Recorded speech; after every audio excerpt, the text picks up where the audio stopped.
Welcome to my channel, where the scariest stories come to life. Before we dive into today's chilling tale, make sure to hit the subscribe button and turn on notifications, so you never miss a story. Now, let's get into the horror. Last summer, I took a flight for business and was gone for a few days. My name is Michelle, and on the day I was going back home, I arrived at the airport at 7 a.m. for my 9:30 a.m. flight. The airport was kinda busy, but I was able to get through security and everything with a little bit of time to spare. I got some coffee inside my terminal and then sat and waited. I went on my laptop and did some more work. I had almost a whole hour until my flight boarded, so there weren't many people waiting near me at first. I was pretty occupied with my laptop and not really paying attention to anything else until I felt my phone vibrate. I picked it up and looked at it. I saw that I had gotten a text message from a number I didn't recognize. I unlocked my phone and opened it. The text said, "Hey." I looked at the number, wondering who this was. Just then, I saw the three dots appear as if the person was typing something else. Another message appeared, "I see you." I put my phone down and looked around me. There were quite a few people in the airport. Many others were sitting down and waiting for their flights, and countless more were walking by, or even sitting at the coffee shop and restaurant nearby. I didn't notice anybody in particular who seemed to be staring at me or acting strange. I replied to the number, telling them they probably had the wrong number. I put the phone down after that, hoping that was the end of it. But not even a minute later, I felt my phone go off again. I picked it up and looked. It was another text. This time, the person said, "No, this is the right number. I'm texting you, Michelle." I was feeling creeped out by this point. Maybe it was a prank. Then I got another text, "You look bored waiting for your flight." When I read this, I looked around again, but still didn't see anything suspicious. It could have been anybody. I asked who this was, but I didn't get an immediate response. Eventually, it was finally boarding time for my flight. I was happy to get out of the airport and onto the plane. When I boarded, I put my phone in airplane mode and decided to try to sleep during the flight. We took off, and I was eventually able to sleep for a little while. It was just about a 2-hour flight, so not too long. When we landed, as I was waiting for the plane to stop, I turned my phone back on to check my messages. When I did, I saw I had over 20 text messages. All of them, except 2, were from that same number. The other 2 were from people I actually knew. The messages started with the person saying they wanted to meet me. Then they said they were on the same flight as me. They once again said they could see me and asked why I wasn't responding. I started to freak out. I looked all around the plane. It could have been anyone. When the plane stopped and we all got off, I kept a careful eye out, but I didn't really see anything strange. Once we were off the plane and back at the airport, I walked as quickly as I could to get to my car. Luckily, I didn't have any checked luggage, so I could go straight to the parking lot. I had left my car in an airport parking garage, and as I was walking there, I got another text, "Why are you in such a hurry?" I stopped and looked behind me. There were people everywhere. I turned and kept walking, wanting to reach my car as fast as possible. The closer I got, the less crowded the airport became. While walking, I blocked the number from texting me again, something I should have done much earlier. I made my way to the parking garage where my car was. By now, there was nobody else around. As I was walking toward my car, I heard the door to the parking garage open and shut. I got a bad feeling but kept going. I was getting closer to my car, and then I heard footsteps behind me. They were walking much faster than I was, and coming in my direction. I sped up. When I finally saw my car in the distance, I broke into a jog and managed to get inside. I locked the doors immediately and started the car. I didn't waste any time pulling out of the spot and leaving. As I did, I saw a man standing in front of my car, staring at me. I drove right around him as he watched. I didn't get a good look at him, but I know he was wearing a hat and a black jacket. When I got home, I called the airport and told them about what had happened. I was told they would look into it, and someone called me back later for more details. I'm thankful the man never caught up to me and hope nothing like that happens again. About a year ago, I was taking a business trip for work. I was flying to New York, and my work had arranged for a ride to pick me up in front of the terminal when my flight arrived. This was one of the perks I liked when I traveled for work. I didn't travel often, maybe a couple of times per year, but when I did, they always treated me well. I arrived at the airport early, and it was pretty busy. My flight got delayed, which seemed to always happen, but eventually, we got in the air. For most of the 3-hour flight, I looked over work stuff and listened to music. I had a window seat, which I liked, because I always enjoy looking out. By the time we landed, it was 10 p.m. I got off the plane and went to get my checked bag. I had to wait a little longer for it, and by the time I finally got it, I was really tired and just wanted to get to the hotel. I was looking forward to it since my job had paid for me to stay in a rather nice place. I grabbed my bag and headed to the exit. It wasn't too busy by this time. I went to the sidewalk and saw a few cars there, but not many. There were a couple of taxis and another car nearby.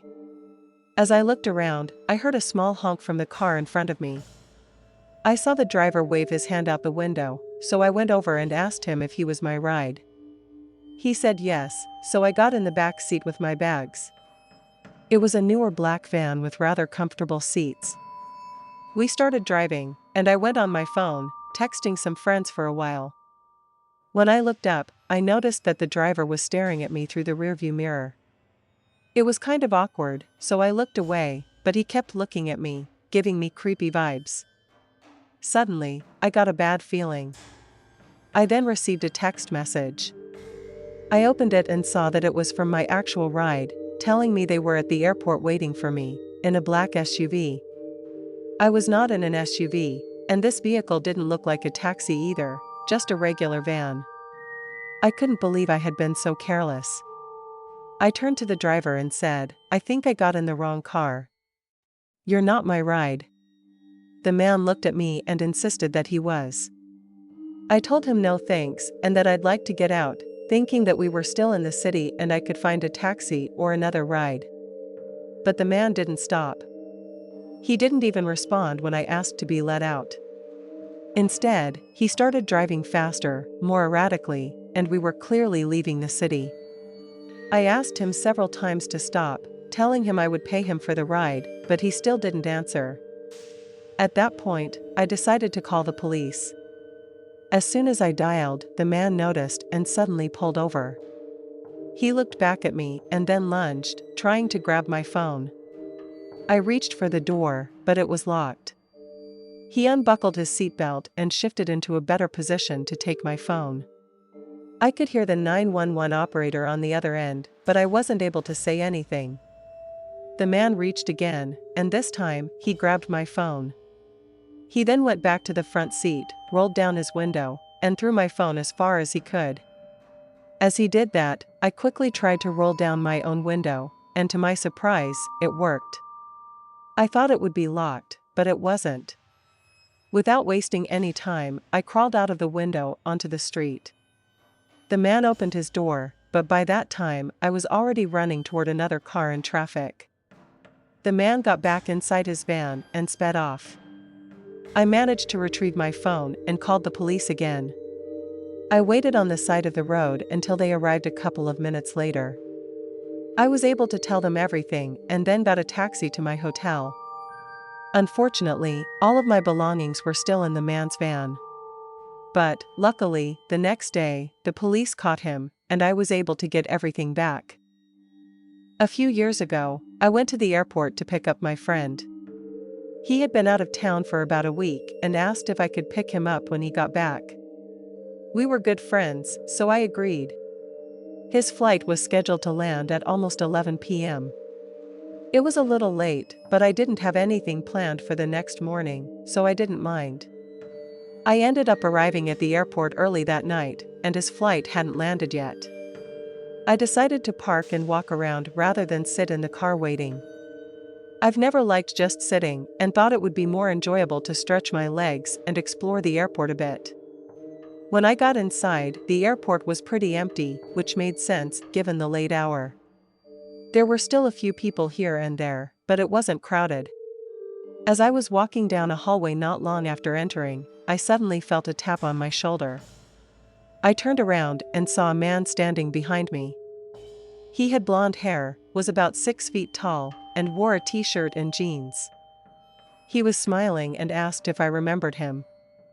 I didn't recognize him at all and shook my head, trying to think if I had seen him before. After a few moments, I was certain I hadn't. He told me we had gone to school together, but I was pretty sure we didn't. I had recently graduated from college, so I wasn't far removed from my school years. I asked him which school he was talking about, and he said it was high school. I went to a small high school, and I still didn't recognize him. I was almost certain he was lying, though I had no idea why. He then asked if my flight had just landed and if I needed a ride. I told him no, I was just picking up a friend. The smile on his face disappeared, and he just said, "All right," before walking away. It was a strange interaction, but I shrugged it off and continued on. After waiting for a while, my friend's flight finally landed. He texted me, and I walked over to the baggage claim area where he was picking up his checked bag. It took about 30 more minutes for him to get off the plane and grab his luggage, but eventually, we were ready to go. We headed out to the parking lot where I had parked. My friend put his bag in the trunk, and I got into the driver's seat. As soon as I sat down, I noticed the same guy from earlier, the one who claimed he knew me, sitting in a car directly across from me, one parking spot over. His car was backed into the space, as was mine, so he was staring right at me in the driver's seat. When I looked at him, though, he quickly looked away. My friend got in the car and asked what was wrong. I told him the story, and he thought it was weird, but mostly funny. The guy, who had been staring at me, was now looking down, possibly at his phone. After that, we pulled out of the parking space and left the airport. Surprisingly, the man in the car did the same and began following us. We realized he was driving a blue Chevy Malibu. We left the airport and started on our way home, but the Malibu followed us the entire time. The drive from the airport took about 20 minutes, mostly on the freeway. We drove all the way to the exit, and the guy behind us did the same. At this point, I realized this guy might follow us wherever we went. I had no idea why, but I decided to pull off and take a bunch of random turns. We found ourselves in a quiet neighborhood, about 5 to 10 minutes from my friend's place. I kept making turn after turn, but the guy kept following us. This went on for about 15 minutes straight. No matter where we went, the guy refused to give up. Finally, though, his car suddenly sped up and passed us. As he did, he honked his horn, and 2 people in the back seat flipped us off before the car sped away. After that, I dropped my friend off and went home. I still don't know who that guy was, why he claimed to know me, or why he followed us. I also have no idea who the other people in the car were. There are so many questions I'll probably never get answers to, but I'm just glad I haven't seen him since. Welcome to my channel, where the scariest stories come to life. Before we dive into today's chilling tale, make sure to hit the subscribe button and turn on notifications, so you never miss a story. Now, let's get into the horror.